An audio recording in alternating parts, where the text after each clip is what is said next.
अरे जेठ बैसाखवा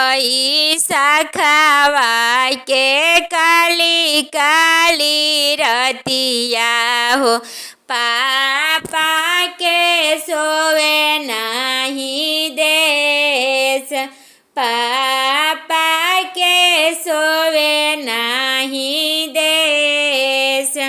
अरे तबो नहीं पापा मोरे रोकेले डगरिया हो, बारावा खोजन चली जास, बारावा खोजन चली जास।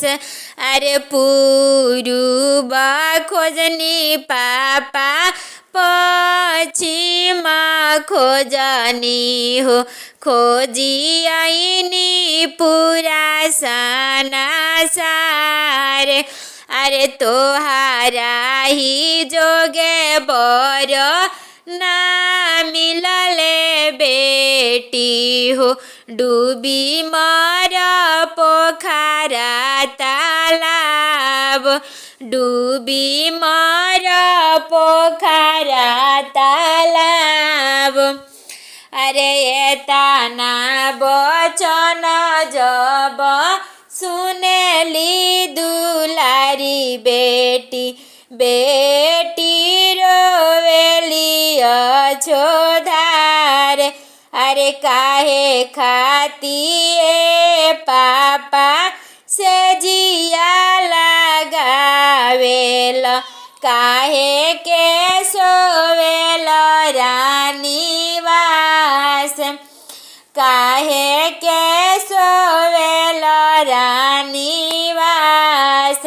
अरे काहे खाती मोरे पापा बेटी जनमवल हो, काहे के देखवल पोखरा तालाब, काहे के देखवल पोखरा तालाब।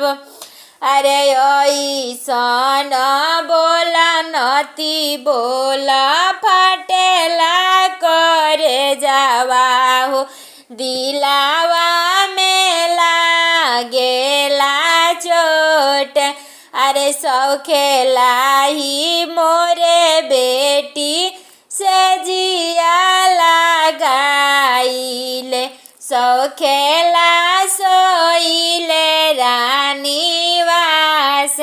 अरे जंघिया पवित्र बेटी तोहके जनमवनी हो, बर बिने रहेलु कुंवार। अरे बर बिने रहेलु कुंवार।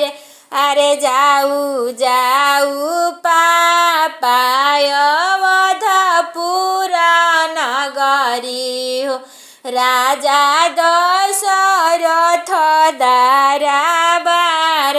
अरे राजा दशरथ जी के तीनी गोला लानवा हो, तीनू जाना बाड़े कुंवार। अरे सावरे बरन देखी जनी हटी है पापा हो, सावरे बरन श्री राम। अरे उनही के पाऊ